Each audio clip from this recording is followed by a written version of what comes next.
whether it's the tax policy choices of failing to extend the production tax credit and the consequences for high-quality manufacturing jobs in the wind industry, or the consequences for manufacturing all across our country, from the great state of New York to the state of Colorado to the state of Delaware.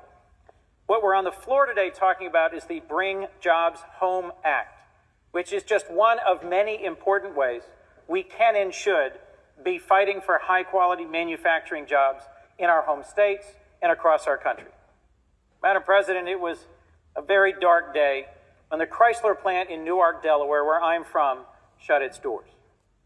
Built in the early 50s, first as a tank plant, then converted to an auto plant, this was a manufacturing facility that had sustained whole communities over several generations with high-quality, high-skill, highly paid manufacturing jobs. December of 2008, they closed their doors for the very last time, and that plant has now been torn down to the ground. Did you know that 37.9 million people in the United States, or just around 11.5% of the total population, are at or under the poverty line according to the 2022 census? Urban poverty is rising in the United States, with this poverty varying by race, age, location, and ethnicity. With that said, let's start off by saying how rural poverty is actually still a larger issue, with 15.4% poverty in rural areas in 2019, compared to 11.9% poverty in urban areas that same year. However, since 2000, poverty has increased in urban, suburban, and rural areas alike. Factors that have led to this rise in poverty include the deindustrialization of American industry, as well as the prevailing globalization that has accompanied this domestic deindustrialization. Through this deindustrialization period in the United States in the 1950s and 1970s, there were cities like Pittsburgh, which saw racialized working conditions and the unfair racialization of the economic insecurity problems that persisted. Whitney expands by stating how, and I quote, Pittsburgh strained under the weight of the decaying industrial giant in its core, and the signs were visible throughout the region's social fabric. End quote.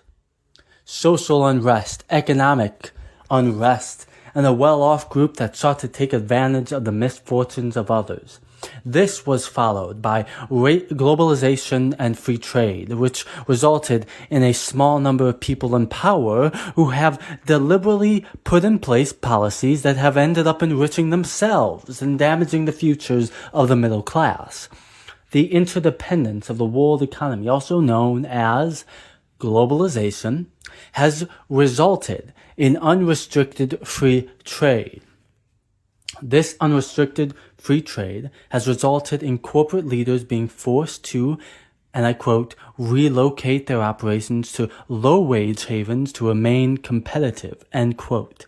This necessity to seek cheaper labor abroad rather than domestic labor in the United States has made the rich richer and the working class poorer.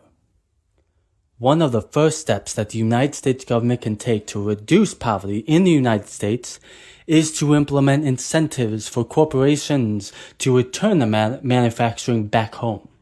The 2017 Tax Cuts and Jobs Act needs to be renewed by Congress, and as of today, it has been renewed, thankfully. It needed to be renewed in order to keep the corporate tax rate at 21%. This allows corporations to remain competitive against their foreign headquartered rivals.